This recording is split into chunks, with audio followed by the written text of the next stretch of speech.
What does the future of translation look like, according to Jane Kim? Coming up.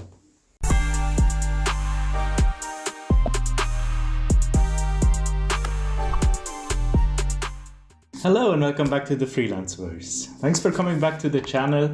As you can see straight away, I have merch now. I announced this in about a month ago in a live stream. All the videos since then have been pre-recorded. That's why I can only mention it now. I finally found a company that does it to my satisfaction and to my sustainability standards. I'm very happy that this is now live. Depending on where you're watching from, you can either see it right under the video, you can see it in my store, otherwise you have to click in the description on the link. That is by far the best way to support me and my channel if you want to make sure that I can keep this going, because as you know I spend a lot of time on these videos, so it's nice to, sorry for the laptop sound, it's nice to have a way to recoup these expenses. So let's go ahead with the video. This video is a book review of the book called The Future of Translation by Jane Kim. Jane Kim is a South Korean translator and also writer and also a computational linguist. She has many hats and full transparency. She's also a friend and a colleague of mine, fellow content creator. If you haven't seen her YouTube channel, I will link it up here. So of course I am biased towards her. I want her to succeed. I want her to follow her dreams. But still, I will do my best to give a very comprehensive review and an honest review of the book with all the highlights and the lowlights as well. I have my notes here on the screen, so sometimes I'm going to glance over, sorry for that. So first off, the book consists of 3 parts. Part 1 discusses the job of a translator. Part 2 investigates translation and technology. And part 3 looks into the future of translation, the title of the book as well.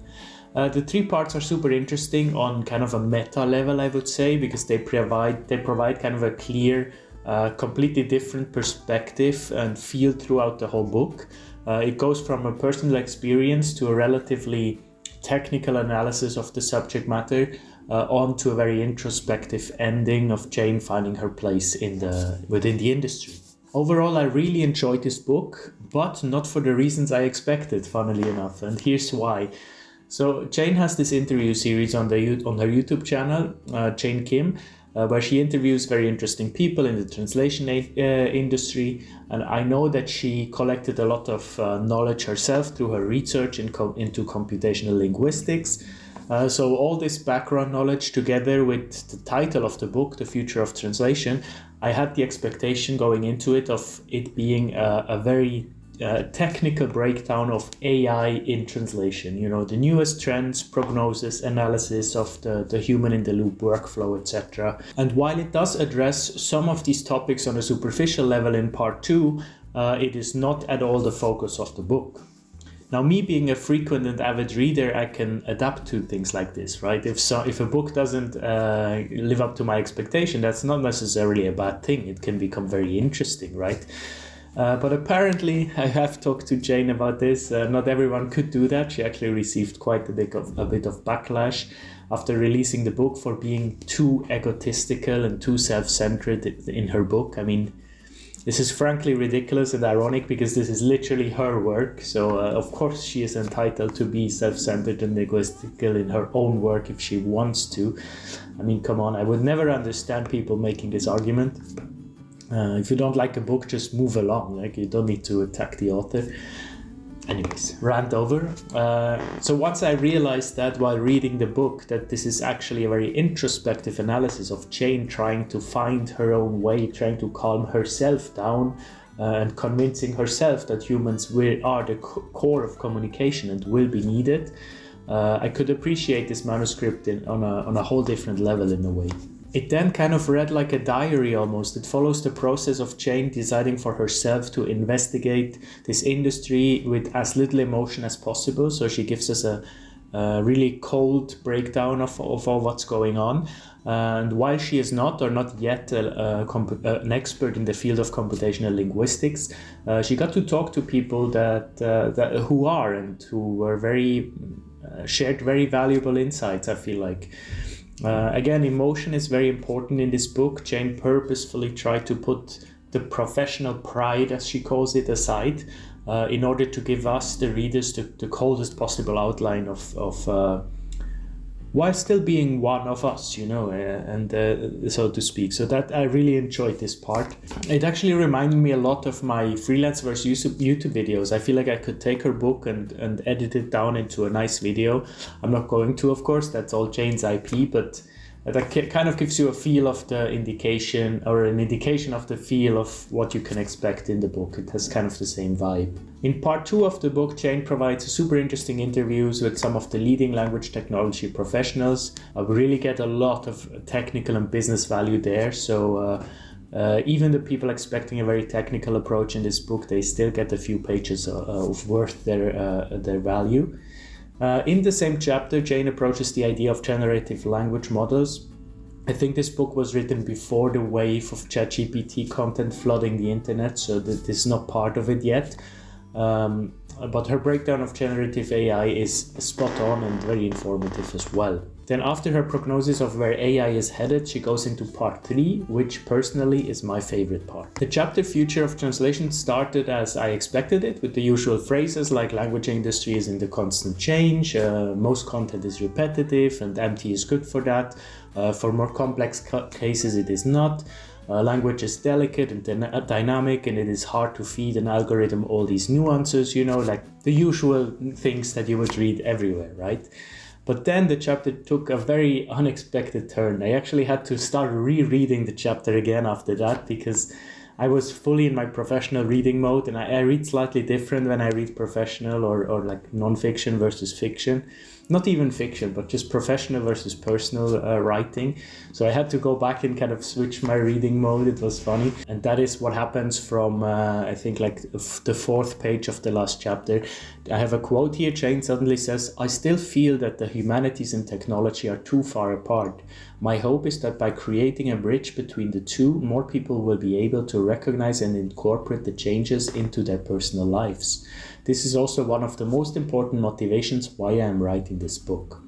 And from this moment on, she is taking us on a ride of introspection, her trying to figure out whether she should actually be writing this book and releasing this book, her giving us background of her aspirations as the writer and the translator. She's questioning whether or not humans aren't already machines, because we do follow certain rules and conventions anyway every day, right? She realizes at one point that only by transforming ourselves in such a natural and obvious way can we make a living as a translator long term.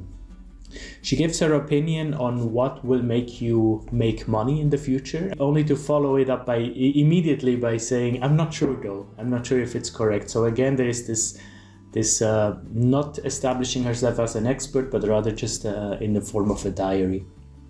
In one very earnest moment I wrote here, she shares the following: "To tell you the truth, the reason I wanted to write this book in the first place was because I wanted to hear for myself that there is a future for translators." So as you can tell, this is not a technical breakdown at all of an NLP expert, right? In fact, Jane herself says on one of the last pages that she was hesitant to even put this book out because she doesn't consider herself as an expert. But in my reader's opinion, this is perfectly fine. Maybe this didn't turn out as the book that you intended to write, Jane, but it turned out to be kind of a tale of one of us. We can all relate to it. You took off on your boat, on your little boat, in this crazy rough sea of AI, MT, NLP mess, and you tried to navigate your way through it, right? And you documented your journey in the form of this book. I highly commend you for it, and I highly recommend everyone to read this book. The original was written in Korean. Jane then machine translation post-edited using DeepL. She clearly states that in that book, that she did that. This is kind of a two-sided sword in my opinion. If she hadn't done this, I would have probably never been able to read it, because I don't think she would have paid a professional translator to do the whole translation of the whole book. But then again, in a way, I'm grateful for the machine translation, but you can still tell that it was post-edited. But then again, it adds this kind of very personal and introspective touch, because if you know Jane and you follow her videos, you can't help but reading this book in her own voice. You can really, the choice of words, the register, the cadence, it reminds me very much of her actual videos. So that in a way, the translation fitted perfectly. So, but it was an interesting approach to fully transparently say that this was DeepL post-edited. So just keep that in mind when you read it. There you go. This is my review of The Future of Translation by Jane Kim. I enjoyed it a lot, not for the reasons I expected, but for whole other reasons. I think it's a great read for all of us freelance translators out there. And to end this video, Jane actually has a special surprise for all the Freelanceverse listeners and viewers. So take it away, Jane. Hello, the amazing Freelanceverse community. I'm Yanjang, who also goes by Jane. I wrote this book and I truly do appreciate your interest in this book. And I have a surprise for you.